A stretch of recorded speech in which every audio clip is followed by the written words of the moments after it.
Welcome to Vamsi TV. కొందరు హీరోలకు experiments పెద్దగా వర్కౌట్ అవ్వవు, కానీ వాళ్ళు మాత్రం ప్రయోగాలు చేయడం ఆపరు.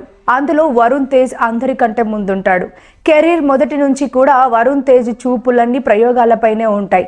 విభిన్నమైన కథలు చేయడంలో ఎప్పుడూ ముందే ఉంటాడు ఈ హీరో. మెగా కుటుంబం నుంచి వచ్చినా కూడా ఎందుకో మరి వాళ్ళ రూట్లో కాకుండా కొత్త దారిలో వెళ్తున్నాడు వరుణ్ తేజ్.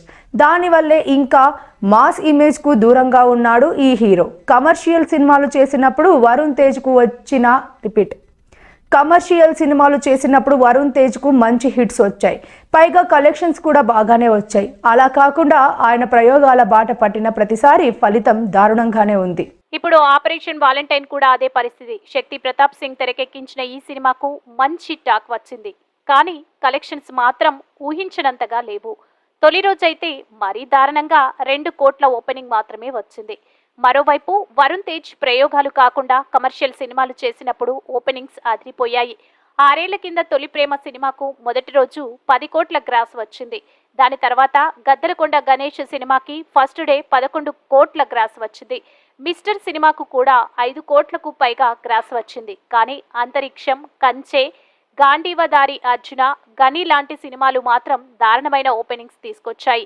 ఫుల్ రన్లోనూ వీటి పరిస్థితి మారలేదు. ఇప్పుడు ఆపరేషన్ వాలంటైన్ కూడా గత సినిమాల కంటే తక్కువ ఓపెనింగ్స్ తీసుకొచ్చింది.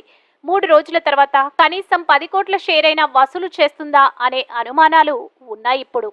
ఎందుకంటే ఈ చిత్ర బడ్జెట్ 40 కోట్లకు పైగానే ఖర్చు చేస్తారు.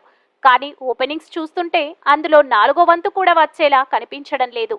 అదే జరిగితే వరుస ప్రయోగాలతో వరుణ్ తేజ్ కెరీర్ మరింత డేంజర్ జోన్లోకి వెళ్తున్నట్లే.